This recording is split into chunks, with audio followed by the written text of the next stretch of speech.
kata Pak Ustadz tadi? Riyadhah. Riyadhah. Karena dulu saya itu tidak paham dengan puasa itu, saya anggap itu bukan riyadhah gitu. Lakon, lakon dalam arti perintah guru yang memang harus saya lakukan gitu. Tapi dalam tadi apa yang dikatakan Adeden kan lebih tajam ya, lebih tajam. Itu dalam arti tajam apa ke firasat, apakah ke keterbukaan apa gimana? Kalau saya pribadi lebih ke terbukaan, Pak Ustadz. Keterbukaan. Keterbukaan. Jadi keterbukaan, saya pernah diri sendiri nih agak drop. Dropnya saya pernah menentang yang namanya saya tidak mau nih ketemu dengan hal-hal yang memang itu berbaur dengan goib. Nah jadi beres puasa banyak keanehan dalam hidup itu, saya menemukan goib itu seperti saya ini disitulah fungsinya akal. Nah, disitulah akal yang menilai mana yang baik, mana yang buruk. Oh, tadi Karena akal itu menilai, oh ini di luar syariat, oh ini di dalam syariat. Yang mana yang dicari? salah satu pentingnya bersyariat Ya. juga ya. Jadi untuk batasan-batasan Ya. orang spiritual. Ya, ya. Maka untuk dari itu kan dalam riyadhah itu ada terjadi hal-hal yang di luar nalar, itu sangat wajar. Kenapa? Karena dimensi dia kan sedang dinaikkan oleh sang guru kan. Nggak mungkin guru memberikan perintah itu nggak ikut dalam berperan di situ, pasti berperan, tapi entah lewat doa beliau, entah lewat batin beliau yang untuk mendampingi.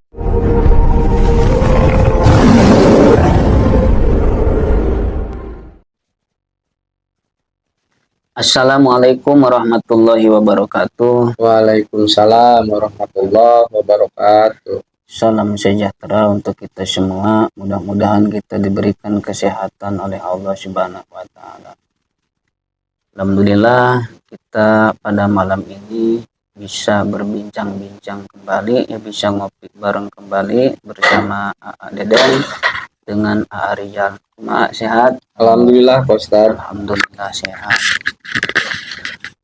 Jadi untuk bincang-bincang malam ini kita akan mengupas mengenai tentang riyadhah. Mungkin untuk para pelaku spiritual mungkin ada anjuran untuk melaksanakan riyadhah.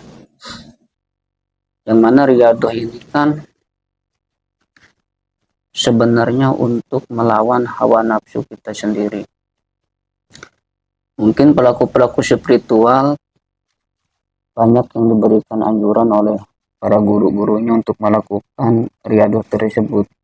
Di antaranya mungkin ada yang berpuasa, dan ada yang tidak tidur, tidak makan, kadang ada yang pantangan juga, tidak makan yang bernyawa, kadang makan daun-daunan, kadang tidak berbicara. Tapi untuk mengenai hal ini, mungkin sedikit saya akan menjelaskan perbedaan antara riyadhah dan puasa ya. Kalau kita melihat dari sisi saum, munggu syar'i, munggu syariat, secara penjabarannya, jadi kan saum itu menahan segala sesuatu yang sifatnya bisa membatalkan diri kita seketika kita berpuasa, mulai daripada fajar sampaikan kepada maghrib. Namun kan ada pelaku-pelaku spiritual kadang melampaui batas, kadang tidak berbuka, dikatakan pati geni. Jadi saya bisa bukan menyimpulkan ya, jadi saya punya referensi sendiri. Jadi ternyata antara puasa dan riyadhah itu ternyata berbeda. Berbedanya seperti apa? Kalau puasa bisa dikatakan riyadhah, tetapi riyadhah belum tentu bisa dikatakan puasa munggu syar'i. Karena sudah dipatok munggu syar'i itu menahan diri dari makan dan minum dan yang lain sebagainya yang bisa membatalkan mulai daripada fajar sampaikan maghrib. Tetapi banyak pelaku-pelaku spiritual, seperti ada yang contoh, saya pernah menemukan seseorang berpuasa itu ada yang 3 hari 3 malam. Bahkan ada yang aneh juga, berpuasa jam 4 sore sudah buka. Saya berpikir kok puasa sih seperti ini, kan itu tidak ada tuntunannya dari syara. Oh ternyata saya temukan jawabannya sendiri. Ternyata pelaku-pelaku spiritual yang menjalankan puasa seperti itu, yang 3 hari 3 malam, yang tidak sesuai dengan syara, oh ternyata itu adalah riado. Riado itu melawan hawa nafsu kita supaya apa? Supaya kebersihan diri kita itu muncul. Seperti tadi ya, tidak tidur. Seperti ada yang tidak tidur 3 hari 3 malam, atau ada yang pantangan, tidak makan bernyawa. Jadi untuk Deden sendiri, apakah sosok seorang guru pernah menyarankan riado? Jadi bagi pengalaman aja, riadohnya seperti apa dan hikmah riadoh tersebut untuk apa sebenarnya? Mangga. Ya, bismillahirrahmanirrahim. Matur nuhun Pak Ustadz. Memang dulu saya pernah disarankan untuk riadoh mungkin ya, karena pada saat itu saya belum paham arti riadoh apa. Cuma pada saat itu juga saya disarankan untuk berpuasa. Cuma memang puasanya beda dengan puasa yang umumnya gitu. Dulu saya pernah disarankan puasa 1 minggu. Itu puasa tersebut hanya ngebatalinnya pas maghrib, itu lanjut lagi Pak Ustadz. Lanjut lagi itu 1 minggu itu seperti itu aja perjalanan puasa saya.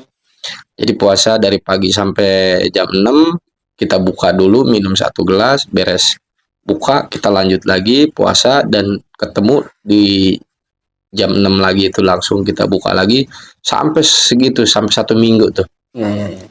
Perjalanan dulu. Berapa hari, ah?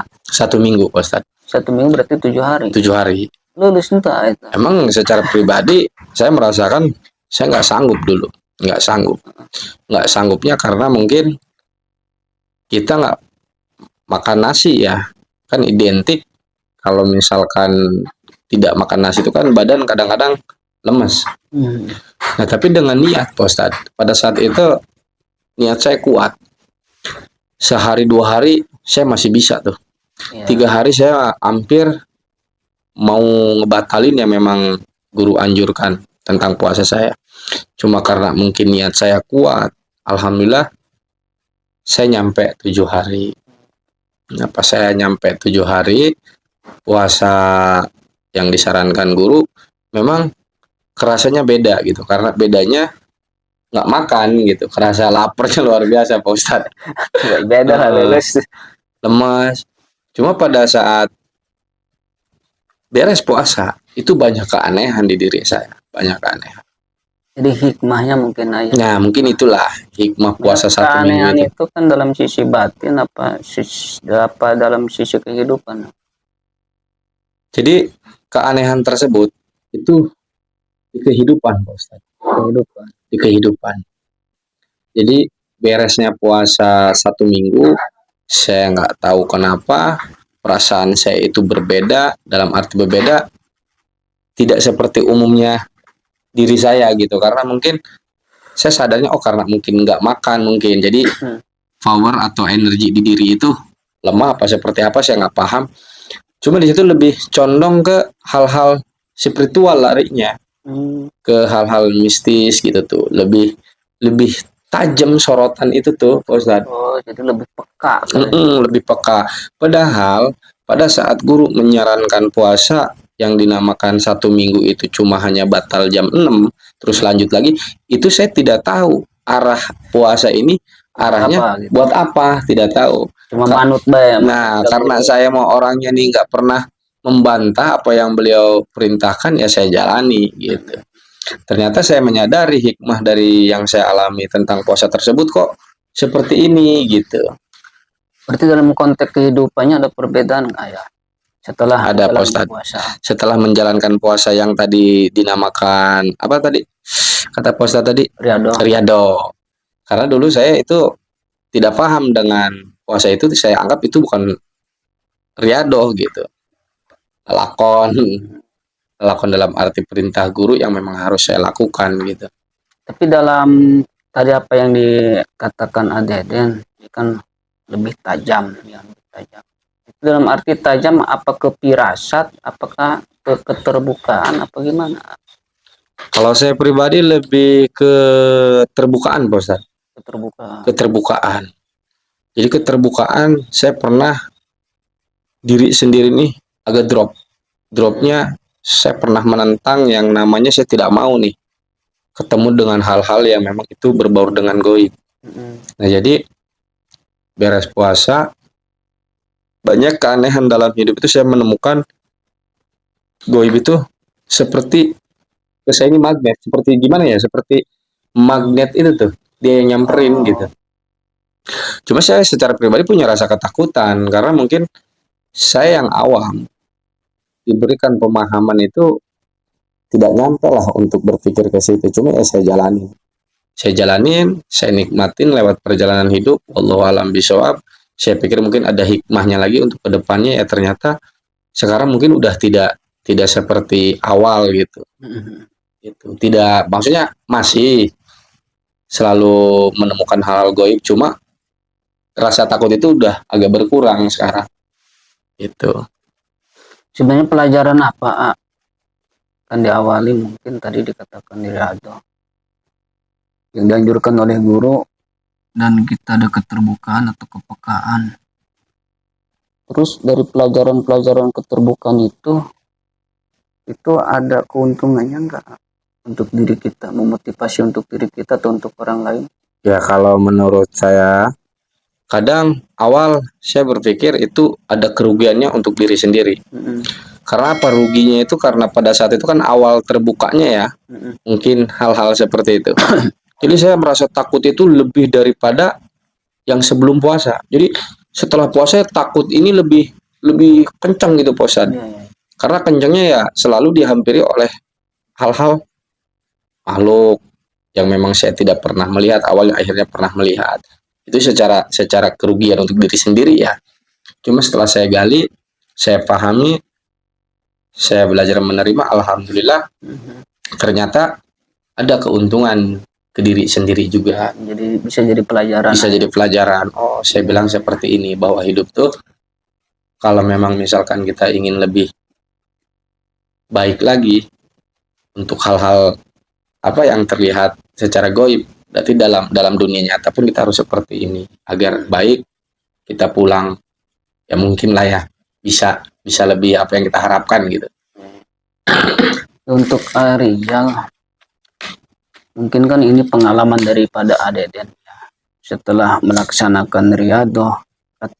Tadi dia bicarakan 7 hari dengan konsepnya seperti itu. Mungkin banyak juga kan orang-orang spiritual luar daripada Adeden sendiri banyak yang melaksanakan Riyadhah, sehingga dari kepekaannya tambah tajam, jadi firasatnya tambah tajam. Jadi hal tersebut secara penggambarannya itu gimana sih kok bisa seperti itu? Apakah ya emang di dalam power diri kita supaya bisa lebih peka? Apakah harus melaksanakan hal-hal seperti itu, seperti Riyadhah tadi Untuk secara penjelasannya kok bisa setelah Riyadhah kok tambah tajam gitu Ya, terima kasih Pak Ustadz. Bismillahirrahmanirrahim. Ya begini ya, setelah kita menjadi diri kita, otomatis kan diri kita kan banyak yang menumpangi gitu Pak Ustadz kan. Nah setelah dituntun oleh guru Riyadhah, berarti guru itu lebih mengerti kebutuhan batin kita gitu kan. Berarti batin kita itu yang berat itu harus dikurangi istilah kan, maka disuruhlah Riyadhah. Nah dalam Riyadhah itulah dimensi diri itu dimunculkan. Jadi sang batin itu harus muncul, jangan batin itu tenggelam oleh yang lain gitu. Jadi proses pemunculan batin itu dengan Riyadhah itu. Dengan Riyadhah, karena itu kan mungkin dalam dunia pesantren mungkin ada kewajiban lah dalam Riyadhah. Karena itu ya, karena kebutuhan batin itu yang dilihat guru, bukan untuk melemahkan si murid sebenarnya itu. Itu kan untuk kebutuhan batinnya harus riado sekian sekian sekian gitu kan. Kalau ngitung hari, ada yang 1 minggu, mungkin ada yang 3 hari, itu kan itu juga dilihat dari fisiknya seseorang gitu. Nah dari riado itulah batin itu muncul, energi itu muncul. Nah setelah kemunculan energi itulah wajar ada hal-hal gaib itu terbuka. Kenapa? Karena yang bisa menembus gaib itu otomatis gaib yang ada di diri kita kan. Nah interaksi antara gaib dan gaib itulah jadi terbuka dia bisa menyalurkan kena jasad, mungkin ke mata, mungkin ke telinga dengan pendengaran ya, mungkin di dalam dia lewat pandangan batin dia ya. Itulah pentingnya riadoh gitu. Jadi kan mungkin yang dialami Adeden tadi ayah, setelah beliau sudah melaksanakan riadoh, kata beliau kok goib ini seperti magnet. Berarti ya mungkin batin Adeden sendiri dia bangun terus terpantau oleh goib-goib yang lain sehingga menghampiri. Apakah goib-goib tersebut selalu bersifat bagus apa campur itu yang menghampiri itu? Ya otomatis gini setiap ada kebaikan pasti diiringi keburukan. Jadi dua hal itu nggak bisa ini. Nah disitulah fungsinya akal. Nah disitulah akal yang menilai mana yang baik, mana yang buruk. Karena akal itu menilai, oh ini di luar syariat, oh ini di dalam syariat. Yang mana yang dicari? Salah satu pentingnya bersyariat itu ayah. Jadi untuk batasan-batasan orang spiritual. Maka untuk dari itu kan dalam riadoh itu ada terjadi hal-hal yang di luar nalar, itu sangat wajar. Kenapa? Karena dimensi dia kan sedang dinaikkan oleh sang guru kan. Nggak mungkin guru memberikan perintah itu nggak ikut dalam berperan di situ, pasti berperan, tapi entah lewat doa beliau, entah lewat batin beliau yang untuk mendampingi kan gitu. Ya berarti untuk pelaku spiritual, nah kan supaya potensi batinnya bangkit, berarti riadoh itu mungkin sudah menjadi salah satu syarat kali ayah. Bagaimana? Ya itu udah harus. Kenapa? Harus. Dalam hal spiritual apapun itu kan sudah menjadi keharusan. Kalau dalam bahasa bahasa di luar tarekat gitu kan. Kan mereka bertirakat. Tirakat apakah di makam, apakah di mana saja, itu tujuannya itu apa? Supaya batinlah yang muncul, bukan ego gitu. Nah, terkadang ada kesalahpahaman dalam menerimanya, maka tergantung kemurnian akal yang berperan di situ. Kalau mereka mengikuti hal-hal yang petunjuk dari gaib itu, mereka menerjang, akhirnya kan mereka terbawa ke alam gaib itu, terbawa oleh akidah gaib itu, ya itulah yang terjadi rusaknya akidah dia kan. Oh, berarti pelaku spiritual itu nggak boleh sembarangan ayah. Iya, makanya kan benar-benar ayah. Ya, makanya nggak bisa instan gitu Pak Ustadz kan. Maka wajiblah ada guru gitu kan. Kalau nggak ada guru kita kan akhirnya ini kan tenggelam kita di dalam lelaku spiritual itu. Akhirnya kita nggak jelas arahnya. Kalau guru kan ada, oh ini batasnya. Karena kan udah diukur sama guru. Kekuatan batin sama kekuatan fisik si murid itu. Mungkin berbicara kembali kepada riadoh kan tadi kan pelatihan diri supaya ya ego atau hawa nafsu kita supaya agak-agak mengurang. Mungkin yang menutup dari jati diri kita ya mungkin hawa nafsu tersebut kali ayah, keegoan tersebut. Ya. Ya itu udah pasti. Karena apa ya? Karena kalau Allah gitu kan, kalau manusia lahir itu tidak berkembang dengan alam, tidak dituntun, tidak terdidik oleh alam, otomatis kan dia kan dari alam ruh, otomatis kan sama seperti malaikat lah, udah nggak ada nafsu kan. Artinya kan apa? Karena kita diciptakan sempurna kan itu, karena ada nafsunya itu. Nah karena nafsu itulah kita dikasih tuntunan syariat supaya apa? Supaya tidak keluar dari syariat, bahwa kita ini mempunyai aturan di alam dunia gitu kan. Berarti orang yang sudah mengenal jati dirinya, berarti sudah melepas egonya, apa masih ada ego? Ya, kalau ego itu kan untuk motivasi bagi dirinya, untuk kekuatan. Artinya gini, Pak Ustadz. Tadinya egonya mengarahkan kena keburukan, sekarang egonya kan Oh, ke hal yang positif. diarahkan ke positif, mengikuti aturan agama yang sebenar-benarnya. Ya, ya. Karena wah ego mapan ujul mah terbuka kahayang ge. Betul lah. Kena haneng bae. Mal usaha batur makarunya. Berarti nafsunya dicondongkan kepada hal yang lebih baik. Ya. Untuk kalian sendiri pernah, enggak belum masih Rizal. Untuk kalian sendiri apa pernah melakukan riado seperti apa? Kalau awal-awal saya ya, dari awal saya mengenal spiritual, saya diperintah itu puasa Senin Kemis. Senin Kemis. 7 Senin 7 Kemis.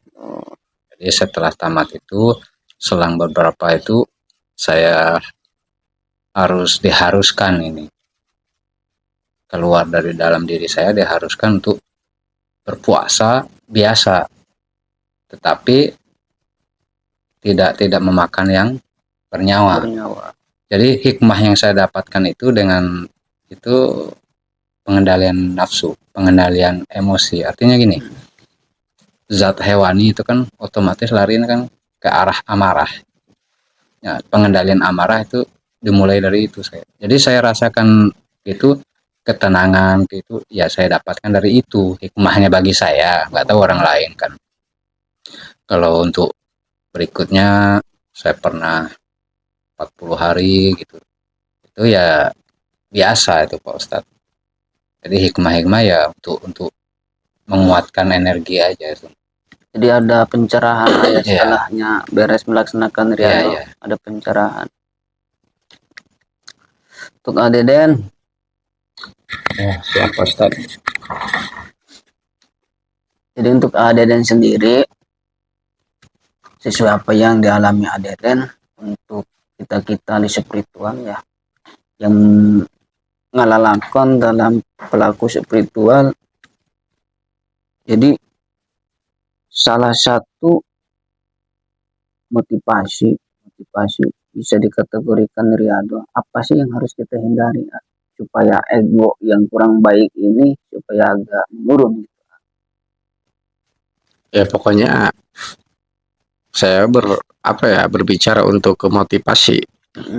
Ya jadi kalau misalkan untuk nyondongin ego biar kita nggak terlalu berlebihan itu, ya kita kadang sadar diri itu Pak Ustadz. Harus bisa sadar diri, kita menerima, dalam arti menerima apa yang kita lakukan di kehidupan sehari-hari itu ya pada hakikatnya itu Allah yang memberi. Ya kadang saya berpikir di otak saya itu ya apa yang saya jalankan untuk di kehidupan ini ya saya nikmati aja Pak Ustadz. Itu belajar untuk menikmati, menerima ya.